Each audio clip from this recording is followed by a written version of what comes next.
Abatuuze b'oku kyalo Lusanje ekisangibwa Kasangati mu disitulikiti y'e Wakiso bayitiddwa mu lukiiko olukubiriziddwa adduumira poliisi mu bukiikaddyo bwa Kampala Stephen Tanuyi okusobola okuwuliriza ensonga zaabwe naddala obuzibu balina mu by'okwerinda.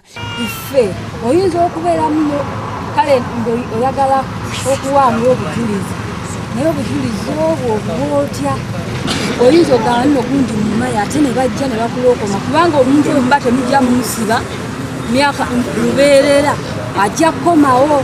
Olukiiko luno lwetabiddwamu abakungu okuva mu poliisi ez'enjawulo. Abatuuze bano balumiriza poliisi okukwatanga bannaabwe mu budde obw'ekiro nga babajja mu mayumba gaabwe nti kyokka ne babakubamu n'omukka ogubalagala bwe bagaana okugulawo enzigi wamu n'okukola ku nsonga zaabwe ezikwatagana ne KCCA n'oluguudo.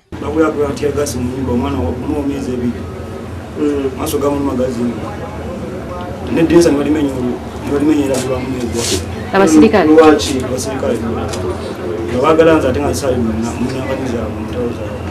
balina okutreatinga kasasiro oyo okulaba nga ta affecting abantu kye batakyakola bulungi. Bongerako nti kyokka bagenda ku poliisi okuloopa abamenyi b'amateeka ne bakwatibwa nti bateebwa mangu ekintu ekyadde obulamu bwabwe matigga nti kuba abasibe bano we bavaayo bamanyi ababaloopa ku poliisi ne baddamu ne babayigganya.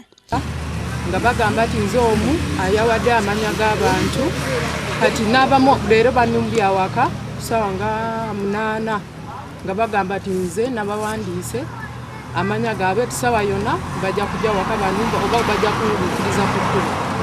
Teri muntu asobola kugenda nakuwadirinya nakuba emmotoka ng'akimanyi era ayina amagezi malungi ate kubanga bwabadde busungu neze mbadde ndowooza nti mwandi bitunuddemu nga muli abakulu ne mubasonyiwa naffe banadde eno ne tubabuulira ekituufu kyekyokukola.